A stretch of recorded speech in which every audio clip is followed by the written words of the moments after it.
আসসালামু আলাইকুম দর্শক। এই তো ঘুম থেকে উঠলাম, একটু দেরি হয়ে গেল। সেহরি খেয়ে ফজর নামাজ পড়ে একটু ঘুমাইলাম। তো ঘুম থেকে ওঠার পর দেখি সুন্দর সকাল, রৌদ্র উজ্জ্বল, আর এমনি একটু খড় শব্দ হচ্ছিল। তাই আমি বলি এরকম শব্দ হয় কিসের। তো দরজা খুলে বের হলাম, বের হয়ে দেখি মুসাবের আব্বু একবারে ঘুম থেকে উঠে, আজকে যেহেতু ফ্রাইডে, আজকে তার অফিস নাই, কোনো ব্যস্ততা নাই, সে একবারে পুরা বাড়ি সে গ্রামের দিনের বউদের মতো ঝকঝকে পরিষ্কার করে ফেলছে, একদম পুরা বাড়িটারি ঝাড়ু দিয়ে। মানে এত সুন্দর লাগতেছিল। এমনি তো দিনটা পরিষ্কার, রৌদ্রোজ্জ্বল, আর রাত্রে মনে হয় একটু হালকা বৃষ্টি হয়েছে, গাছগুলো খুব সজীব সতেজ লাগতেছিল। তা আমার তো মনটা এমনিই ফুরফুরে হয়ে গেল। ঘুমতে উঠে যদি এরকম পরিষ্কার দেখি, আর মাঝে মাঝে যখন ও অফিসে যাইতে নেয় আমি দরজা খুলি, তো বের হয়ে দেখি একবারে গাছের পাতা টাতা পড়ে উঠানটা একদম নোংরা হয়ে গেছে। তখন মনটা কেমন যেন এলোমেলো লাগে, খারাপ লাগে। তো ঘুমতে উঠে যখন দেখলাম সে এরকম পরিষ্কার পরিচ্ছন্ন করছে, তো বের হয়ে দেখলাম বেলি ফুলগুলো ফুটে আছে, আর এত সুঘ্রাণ, বেশিরভাগ রাত্রেবেলায় বেশি গন্ধ লাগে, এত মানে সুঘ্রাণ যে পুরা বাড়ি গন্ধে ভরে যায়। 2-3টা ফুল ফুটে, তারপরও খুব ভালো লাগে। তো আমি এরকম 2টা ফুল ধরলাম, আর সাথে সাথে ঝরে গেল। তো আরেকটা ফুল ছিঁড়ে নিলাম, ছিঁড়ে তাকে দিতে গেলাম যে এত কষ্ট করে তুমি এত পরিষ্কার পরিচ্ছন্ন করছো, তোমার তো একটা গিফট পাওনা আছে। আর এইটা বলে হাসতে হাসতে ওর কাছে গেলাম, আর গিয়ে বললাম এই যে ফুলগুলা নেন। তো উনি তো পায়া মহা খুশি। তো নাক দিল। সে দরজার সামনে ফুল, কিন্তু সেটা সে খেয়ালই করতে পারে না, এত ব্যস্ত জীবন তার, আর সময়ই পায় না। তো ফুলটা পেয়ে খুব খুশি হইল। এই যে দেখাচ্ছিলাম আপনাদের আমাদের যে আমের যে মুকুল আসছে, এটা ল্যাংড়া আমের চারা। এ ধরনের মুকুল আমি কখনোই আসতে দেখিনি, আর ল্যাংড়া আম তো দেখিই নাই। আমাদের গ্রামের বাড়িতে একটা গাছ ছিল, শুধু আম হলে দেখতাম, কখন মুকুল আসতো ওইটা বুঝতাম না ছোটোবেলায়। তো ওর বাবাও টেনশনে আছে, এরকম ঝোপড়া লাগা মুকুল আসলে ল্যাংড়া গাছে আসে নাকি আসলে আমাদের গাছের কোনো প্রবলেম বুঝতে পারতেছি না। দর্শক, আপনারা যদি কেউ জেনে থাকেন তো একটু জানাবেন প্লিজ। তো তারপর সে দেখে আরও পাতা ঝাড়ু দিচ্ছে, মানে এত সুন্দর লাগতেছিল বাড়িটারি। আর মানে এমনি তো উঠানে আসাই যায় না, মানে মশা খুব বেশি বিরক্ত করে। তো আজকে দেখলাম মশারও কোনো অত্যাচার নাই, পরিষ্কার পরিচ্ছন্ন। আর ও থাকলে তো বাড়িঘর এমনি ঝকঝক করে। আর আজকে যেহেতু শুক্রবার, আজকে বাড়িঘর পরিষ্কার তো হবেই।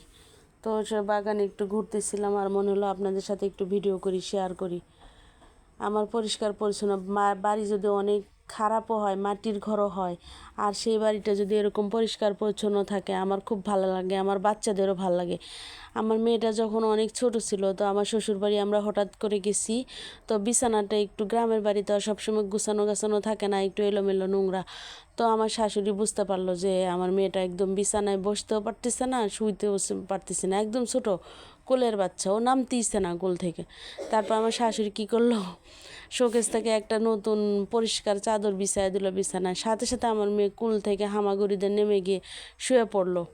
মানে ও এত ছোট বয়স থেকে এত পরিষ্কার পরিচ্ছন্ন আর এত পছন্দ করে। তো আমাদের সবারই এরকম পরিষ্কার পরিচ্ছন্নতা পছন্দ, খুব ভাল লাগে। মানে কম খাবো, কম ঘুমাবো, মানে ঘর পরিষ্কার না করলে, উঠান পরিষ্কার না করলে মনে হয় আমরা শরীরই পরিষ্কার করি নাই, গোসলই করি নাই এমন লাগে। মানে ঘর পরিষ্কার করতেই হবে, আর উঠান তো আরও বেশি। এই যে বাড়িতে আসার পরে কাজটা একটু বেড়ে গেছে, বাসায় থাকলে এত কাজ থাকে না। যখন আমরা ভাড়া থাকতাম শুধু বাসাটা পরিষ্কার করলেই হয়ে যেত, আর এখন আমাদের ডাবল কাজ। ওর বাবা তো আজকে একবারে খুঁটি নাটি পরিষ্কার পরিচ্ছন্ন করতেছে, কিন্তু যখন ও না থাকে তখন আমি অন্তত উপর দিয়ে পাতাগুলো ঝাড়ু দিয়ে রাখি এক পাশে। এত সুন্দরভাবে আমি করি না, কিন্তু ও করে। আর এইটা দেখা যাচ্ছে খুব সহজ, কিন্তু কাজটা কিন্তু খুব কঠিন, প্রচণ্ড কোমর ব্যথা করে উঠানটা ঝাড়ু দিলে। আর উনি তো একবারে মাটি সহ পরিষ্কার করে, যে হালকা যে বালিগুলো থাকে। তা আপনাদের কাছে কেমন লাগতেছে বলেন। তারপরে এই যে মোটরে পানি ছাড়লাম। তো পানি ছাড়ার পরে একটু পানি যখন পড়তে থাকে তখনই এই পানিটা আমরা নষ্ট করি না, একটা বালতিতে এরকম নিলাম, নিয়ে গাছগুলোতে পানি দিচ্ছিলাম। যদিও হালকা বৃষ্টি হয়েছে, কিন্তু গাছের গোড়াটা শুকনা লাগতেছিল, তা মনে হলো একটু পানি দিই।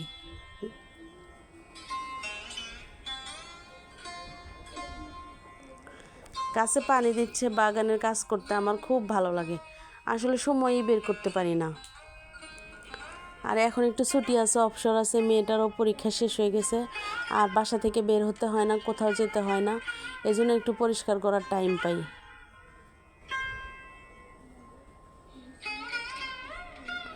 বলেন তো আমার ফুল গাছগুলো, পাতাবাহার গাছগুলো কেমন লাগতেছে, প্লিজ জানাইন। আমার কাছে তো খুব ভালো লাগে। আমার বাড়ির প্রত্যেকটা গাছ যেন প্রত্যেকটা বাচ্চার মতো, আমার সন্তানের মতো লাগে। একটা গাছ মরে গেলে, কোনো সমস্যা হলে আমি সবসময় খেয়াল রাখি, আসলে কেন এমন হলো, কেন এমন হলো, এমন করতে থাকি।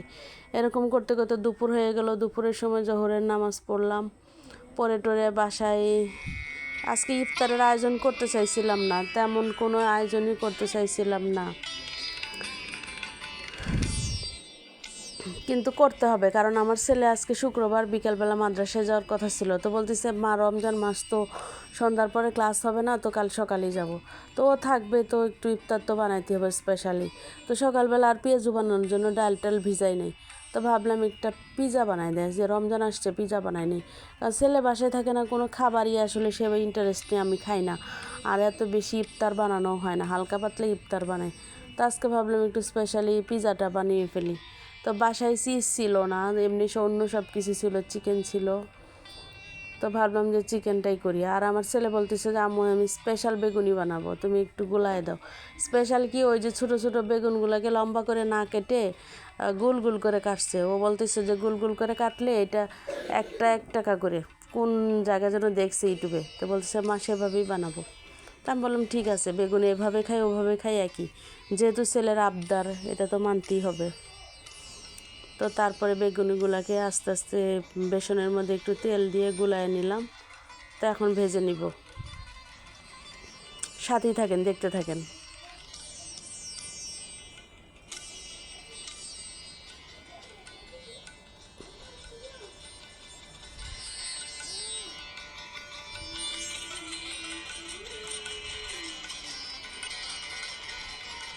তো দেখলাম আলুর চপের মতো দেখা যাচ্ছে, যেন একটু মানে কেমন ফুলে ফুলে উঠতেছে, ছোটো ছোটো। তো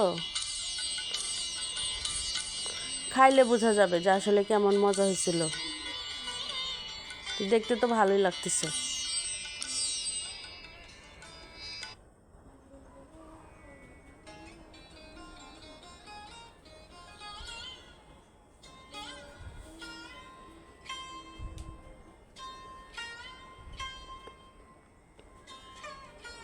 এই যে উঠিয়ে ফেললাম, এভাবে উঠাইলে তেলগুলো একদম ঝরে যায়।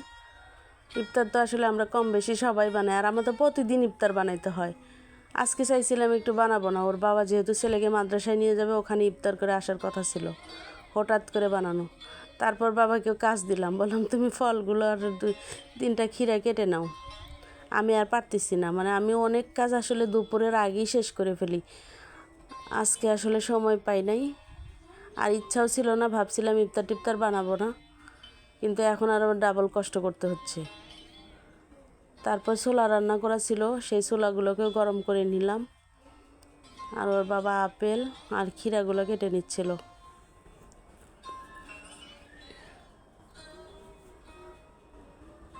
আসলে কি খাওয়া কি না কি, মনটা অনেক খারাপ। প্রতি রমজান আসলে এখন আসলে শান্তি থাকে না।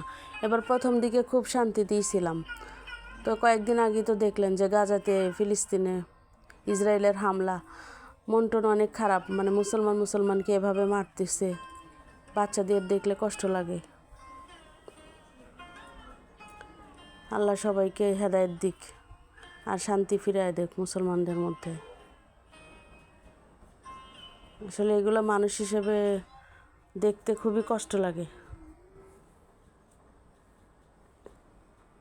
তো এই যে বাসায় কিছু পাতাকপি ছিল, সেই পাতাকপিগুলোকে একটু পাকোড়া বানায় নিচ্ছি, যেহেতু পেঁয়াজও নাই আজকে। পাকোড়াগুলো বানানো শেষ। এখন কালকে আমি ভাগ করতে গেছিলাম, আমি নাকি ছোটো বড়ো করে ফেলছি, এই জন্য আজকে ভাবলাম আমি করব না। ওদের বাবা যেহেতু রাইট, ওর বাবাই ভাগ করে দেখ, এই জন্য ওর বাবা ভাগ করে করে দিচ্ছে গুনে গুনে সবার প্লেটে প্লেটে। আর এই যে দেখেন আমাদের স্পেশালি পিজাটা হয়ে গেছে। পিজাটা একটু একটু মানে স্পাইসি বানাইছি আর কি, দেখতে কালো কালো লাগতেছে, চিকেনটা ভেজে সবগুলো মশলা একসাথে ভেজে ফেলছিলাম। টমেটোগুলো একদম গলে গেছে, আস্তে আর নাই। যেহেতু রোজার মাস, একটু ঝাল ঝাল হলে ভালো লাগবে, এটা ভাবলাম যে সারাদিন রোজা রাখা হয়, রুচি একটু কম থাকে। তো আমরা ইফতারিতে খেয়েছিলাম, খুব মজা হয়েছিল, খুবই মজা হয়েছিল। পিৎজাটা বেশি মজা হয়েছিল। আজকে ইফতারি বানাবো না, দেখেন কত আইটেম বানানো হয়ে গেছে, আর এত পেট ভরে গেছিলো সবগুলো খেয়ে। বাঙ্গির জুস খেলে তো আমার আর কোনো কিছু খাওয়ারই রুচি থাকে না, তারপরে সবগুলো খাইলাম। আজকে ভিডিওটা দর্শক একটু লম্বা হয়ে গেছে, বুঝতে পারি না এত লম্বা হবে, আপনাদের অনেক বিরক্ত লাগবে নিশ্চয়। তো বিরক্ত লাগলে মাফ করে দিবেন। কষ্ট করে ভিডিওটি দেখার জন্য ধন্যবাদ সবাইকে।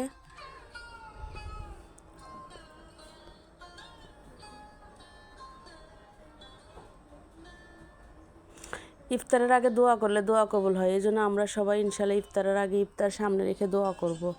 আজকে যেহেতু শুক্রবার, দোয়া কবুলের দিন, তা আমরা এই যে ইফতারটা এরকম রেখে টেকে একটু দোয়া করতেছিলাম।